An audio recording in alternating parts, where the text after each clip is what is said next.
નવલબાઈને પણ ઘણી રોકવાની કોશિશ કરેલી તે કથા સાંભળવા જેવી છે. પ્રાંતિજના નવલબાઈની ભક્તિ ગોપીઓના જેવી જ હતી. શ્રીજી મહારાજ પ્રાંતિજ પધાર્યા. નવલબાઈ પાક્કા સત્સંગી અને એના પતિ પાક્કા કુસંગી. હવે આ બે દંપતીને કેમ મન મેળ બેસે? દેહ ભલે બે હોય પણ મન એક હોય તો સંસારમાં રહેવાની મજા આવે. એક ટ્રેક્ટરનું પૈડું ને બીજું સ્કૂટરનું હોય તો કેમ ચાલે? મુશ્કેલી ઊભી થાય. શ્રીજી મહારાજ પ્રાંતિજ પધાર્યા છે અને નવલબાઈને શ્રીજી મહારાજના દર્શન કરવા જવું છે અને એના પતિ જવા દેતા નથી. હવે શું કરવું? નવલબાઈએ ઘણી આજીજી કરી, મને દર્શન કરવા જવા દો. એના પતિએ ખીજાઈને નવલબાઈને ઘરમાં પૂરી દીધા. ઉપર તાળું વાસી દીધું. ખાવા પીવા કાંઈ ન આપે. છતાં પણ નવલબાઈ ભગવાનનું સ્મરણ ચૂક્યા નથી. ઓરડામાં બેઠા બેઠા કીર્તન ગાય. ક્યારેક ધૂન બોલે, ક્યારેક હૈયું ભરાઈ આવે તો રડી પડે. આવી રીતે ખાધા પીધા વગરના 15 દિવસ વીતી ગયા. નવલબાઈએ પોતાના ઘરની બારીમાંથી જોયું. ત્યાંથી એક બાઈ પસાર થઈ.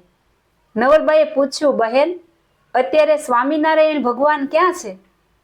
ભગવાન આજે કાશીભાઈને ઘેર છે. આવતીકાલે જવાના છે. સવારે વહેલા ત્યાંથી બીજે ગામ જશે. નવલબાઈને દુઃખ થયું.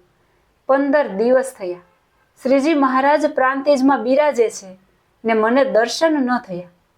હવે હું શું કરું? રાત્રિનો સમય છે.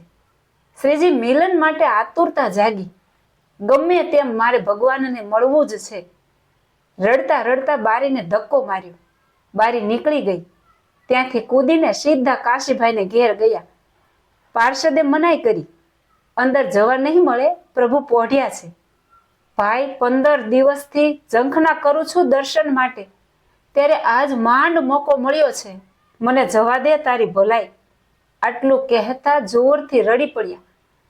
કરુણ સ્વર સાંભળી પ્રભુ નિંદ્રામાંથી જાગીને બહાર આવ્યા. શ્રીજી મહારાજને જોયા ને નવલબાઈએ દોડીને પ્રભુના ચરણમાં નમસ્કાર કર્યા. હૃદયમાં ઠંડક વળી. પ્રભુએ નવલબાઈના માથા ઉપર હાથ મૂકી કહ્યું, નવલબાઈ, કેમ છો? આપ અંતર્યામી છો, બધું જાણો છો. ઘણા સમયથી વિખૂટો પડેલો જીવ તમારે શરણે આવ્યો છે. મહારાજ, મારા પતિ મને સત્સંગ કરવા દેતા નથી. હવે શું કરું? એમ કહી રડી પડ્યા. શ્રીજી મહારાજે કહ્યું, તમે ચિંતા ન કરો, ઘરે જાઓ, બધું સારું થઈ જશે.